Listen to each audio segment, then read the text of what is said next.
You're watching Doc Review with me, Camelia Shambayati. In today's show, we're going to be discussing Warriors from the North, directed by Nasib, Farah and Soren, Steen, Jespersen. And joining me in the studio, we have Rich Klein, who is the Vice Chair of the London Film Critics Circle and Chair of the Critics Circle Film Awards. And beside him is Masoud Shajareh, who is the Chairman of the Islamic Human Rights Commission. Now, Warriors from the North is a complex and multi-layered narrative that gives you a chilling insight into what fuels the current trend of Western Muslim youth leaving the West to join radical extremist groups abroad, such as Al-Shabab, which is an Al-Qaeda-linked militant group in Somalia. The documentary tells the story of a Danish-Somalian boy in Copenhagen who fell victim to Al-Shabab recruiters. Let's have a look at our first clip.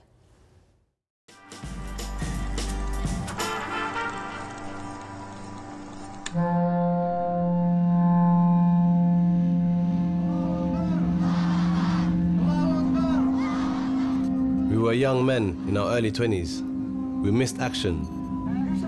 I was very attracted by being able to do something and stop being just one of them who's looked down on, you know. And now Mohammed's in Somalia. He's a warrior for Al-Shabab. His father, Abukar, is afraid that his son will also become a suicide bomber.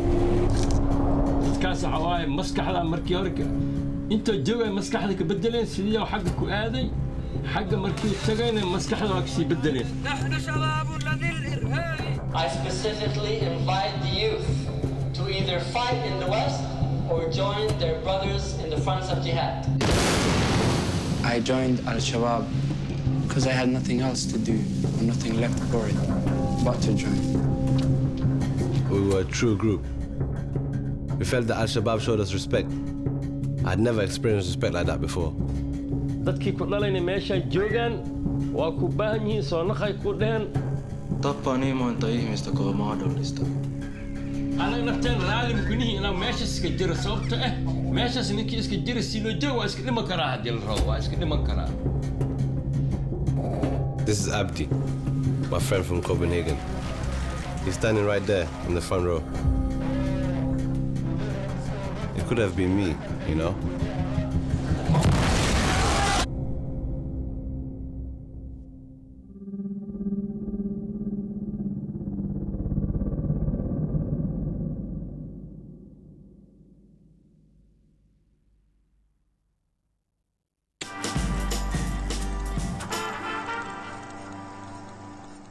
That was a very chilling documentary. And first of all, welcome both of you to the show. Thank you. And Rich, as our guest film critic, what was your take on Warriors from the North? Well, it's really, really well made, and it's got that kind of Danish filmmaking sheen to it. Beautifully shot, very clever use of archival footage and stills, and I mean they make a lot of use of videotape that they get of these warriors, kind of So-called really warriors, chilling, yes. really chilling videotapes. And but then there's also a lot of footage shot in Copenhagen that's very beautifully shot, very cleverly put together. It's only an hour long. It's a short documentary, so it's not really a kind of comprehensive look at this situation. It's a very specific story about these specific people in their situation, even though it does have references to the larger story. And for our viewers who haven't seen the film, in a nutshell, could you just briefly describe what it's about? Basically, it centers on this man who calls himself the Shadow because he doesn't want to be identified. So you only see him as a shadow on screen, just his silhouette. And he tells his story about being a disaffected youth, basically had a bad breakup and tries to recover by partying and getting drunk, and of course his family doesn't approve of that, so he doesn't really have his family around him, and he's on his own, and he makes all these friends who take him into this closed circle and kind of groom him to go to Somalia, which is where he's from originally, but he hasn't been back there since he was a child. So and he tells the story quite coherently. You understand why he fell into this group. He loves the camaraderie of these other men, and then that group dissolved, but some of the men went to Somalia. And we'll actually touch more on that. And that's where the film veers. It follows one of his friends who has disappeared in Somalia, and the friend's father is trying to find him there. So you get that parallel story of the father trying to find his son. pretty much, essentially, that's what happens. We don't want to give too much away, but Masood, I'd like your take on the documentary. As someone who works on tackling Islamophobia, did you have the same take as Rich? No, I think the film didn't go out to be Islamophobic. I mean, I actually think it was quite clear that. But I think the environment and the way that the whole thing is within our society, it really came out that way because, you know, as the film was about the franchise sort of youth getting involved and doing something which is unsavory, you know, to say the least. But that happens to a lot of our youth, both Muslim and non-Muslim. And it really didn't tackle that, you know, that aspect. It's sort of what it sort of tackled is that here Islam, you know, it's give the perception that here was an Islam violent sort of thing, an output for them to go and do this. And you know, the shots, for example, sort of having discussion in the mosque or having sort of discussion outside the shop with Arabic writing in the back and so forth, it really created that association. While in reality, the other side of the story was saying, really, this is not the case. This is just a bunch of youth who are really lost. You know. So you're saying there's multiple messages in this film? It is, but I think that message was mixed up with some other messages which were sort of visual messages and which is conflicting one another. Well, that's a really good point, and I'd like to take a brief break now from the discussion as we take a look at our next clip, which shows Abu Bakr fearing for the fate of his son Mohammed, who has joined Al-Shabab.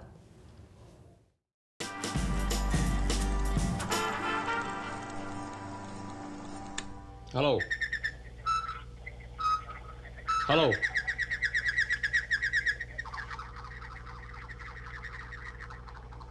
أنا وحواي كو محمد دهان أو أنت دقنايا حمر يمد مرك هذا المسون خنين هذا براوة وجرا يران هذه سي أملاي 16 سنة 4 سنة ومخنيا ميلها سو جرا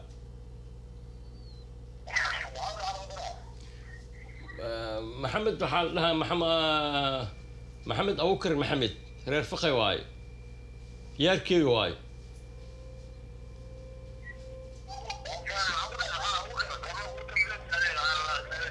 والله كاس انت waxaa ku soo tagay 4 sano ka hor umaleeya dadkan oo waxa waaye inta dada wareeri mashaajiyasha aad jiri kuwa al-shabaab ku xiran oo mashaajiyashan Denmark joogaana wareeriyeen kuwaas waa dhunta kuwaas soo raacay anaga markii intii bixina oo dhahni warkeena waa diiday markii kala hal mar leeb jabto dhahay waa soo baxay waa dhunta hada waay markii email darna aaday Sirung Al-Shabab ugalay markaas.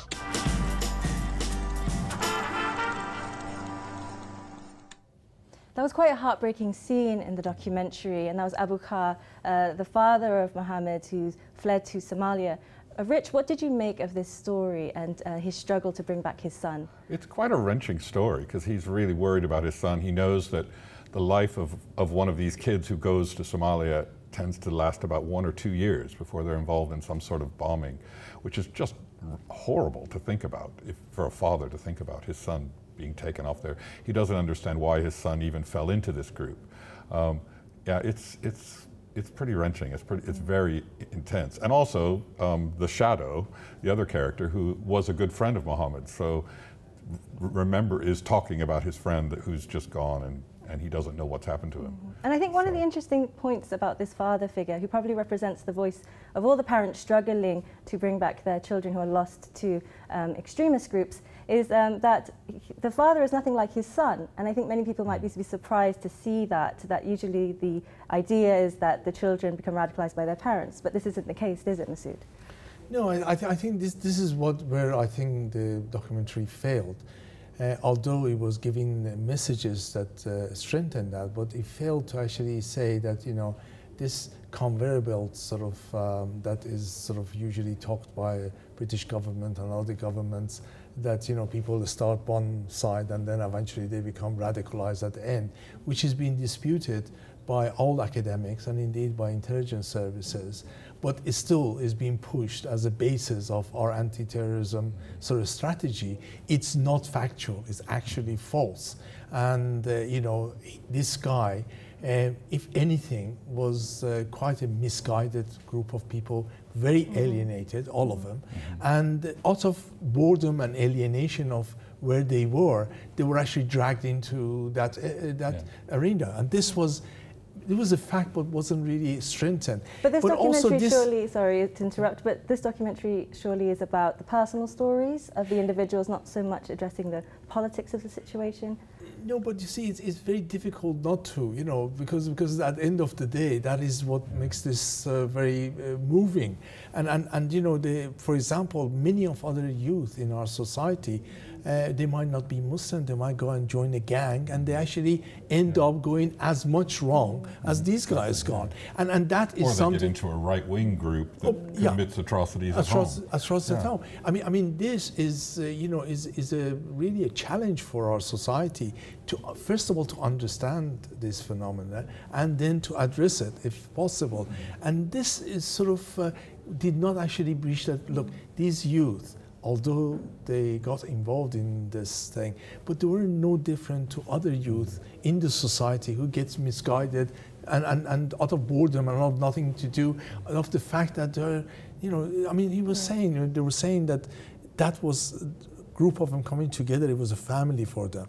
So there was something really lacking in the society. Rich, would you agree with Masood, what he's saying there, that this documentary should have given more context to what's happening? I mean, I think since it's just a 1-hour documentary, it's very short, and I think they were specifically trying to tell this one story. But they do bring in stories from other people. They have the one, there's the extensive video clips of the boy who went from the UK to Somalia, and then he got out of Al-Shabab. And I wish they had replaced that story with another story of someone in Denmark who found the family in his mosque and didn't, you know, and found what he was missing. You know, and I thought that was what was missing in the film, was the story of someone who found the positive side of Islam, the peaceful side, and, you know, and didn't succumb to violence, which isn't really part of Islam. Well, and the film does make that clear. It makes it clear that this violence and these kind of, you know, bombers are not actually Islamic. That's not part of Islam. I think that's a really important point that you make that point. And I'm afraid we'll just have to pause it just for now as we take a look at our next clip from the documentary Warriors from the North, which sheds light on what draws young Somalis to flee Western countries and fight for Al-Shabab.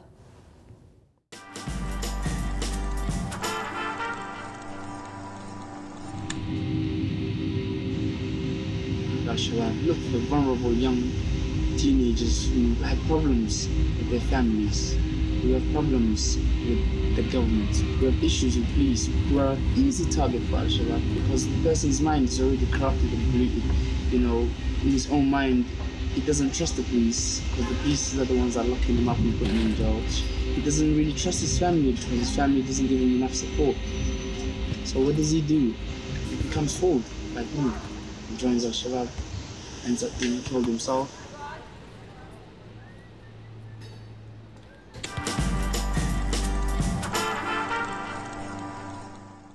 You really get a sense of how alienated and isolated these young Somalis feel in Denmark. Rich, do you think this documentary was successful in outlining the reasons why these young Danish Somalis go and fight for Al-Shabaab? It kind of hints at the situation in Europe, where young Somali teenagers are treated like outsiders, so they don't feel like they belong in the society where they've grown up.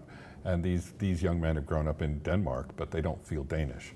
And they don't really feel Somalian either because they never lived there, really.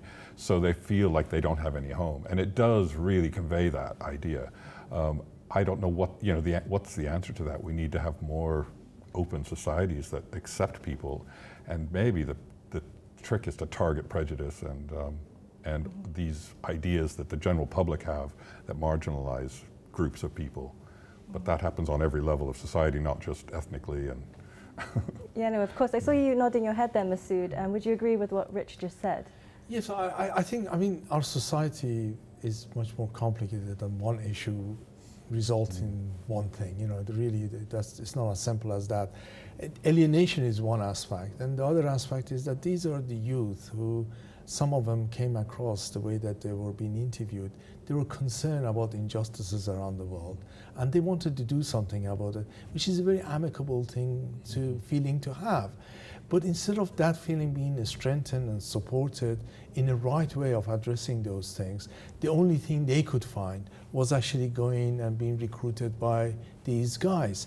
And that is actually a failure that I see in our society day in, day out. And indeed, the government policies and so forth exaggerate this, and the reality is that they're forcing us not to be political, not to address these issues, not to talk.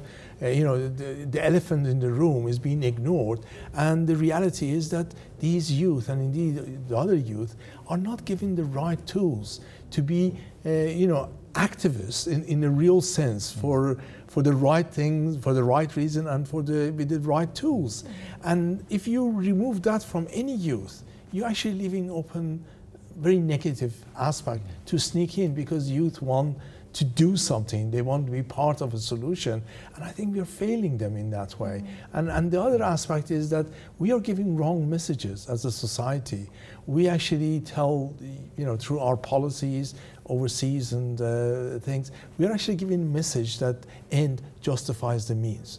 And that message ultimately is a terrorist justification.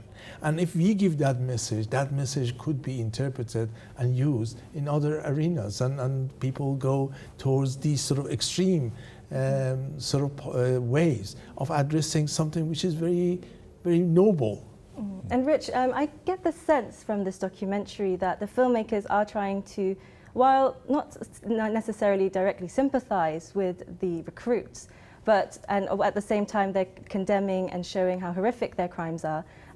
Are you getting that sense that the recruits are victims in their own right as well? Yeah, the film clearly presents them as victims. It presents them as good children who have been brainwashed and kind of convinced that this is the way that they should act and what they should do. There's definitely a sense that it's presenting them as it's not their fault. There's 16-year-olds who have been convinced that what they're doing is the right thing to do, and it does. I mean, our discussion is going way beyond the material in the film, because it is a short film and it is very concentrated on this very specific and that's story. a merit to the film, because it raises many serious questions. It causes you to think about these things that it doesn't really address, and that's quite important. So. And we're going to talk about sort of the vulnerability issue of these recruits in our next clip, as we take a look at our final clip now from the documentary Warriors from the North, which shows the story of why a young ex-Al-Shabab militant fighter left the group.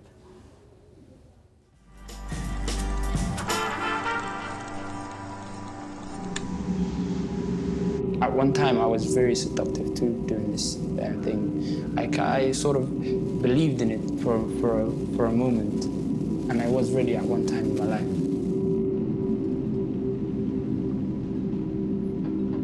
I used to think that killing is okay, that,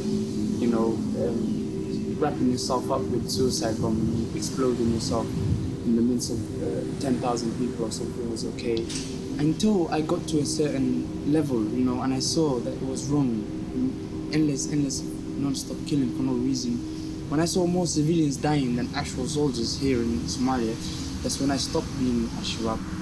I wish there's something I can do to stop from all these other kids from getting fooled by the same way I got fooled, being tricked into this endless killing non-stop. I want to change.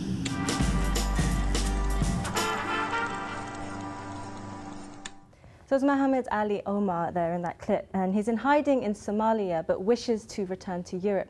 And Rich, are there many options for people like him if they wish to return? Because I think he fears of being prosecuted. Yeah, I have no idea. I don't know what the legal situation for someone like that is. I don't know if he would be. I don't know what he's done.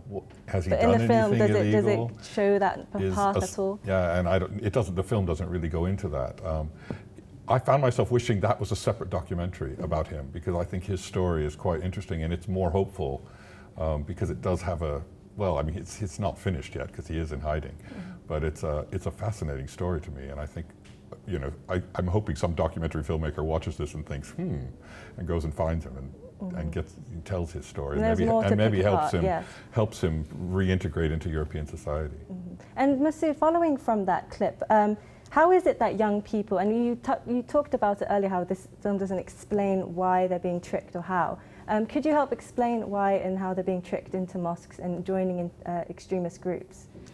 Well, it really is difficult to say exactly how it's happening, but as I said, there are a number of issues. Is it that they're taking a literalist interpretation of Islam, perhaps Wahhabism? Well, what we know that, and this film touches on that actually the most ignorant of Islam youth are the ones who actually get recruited.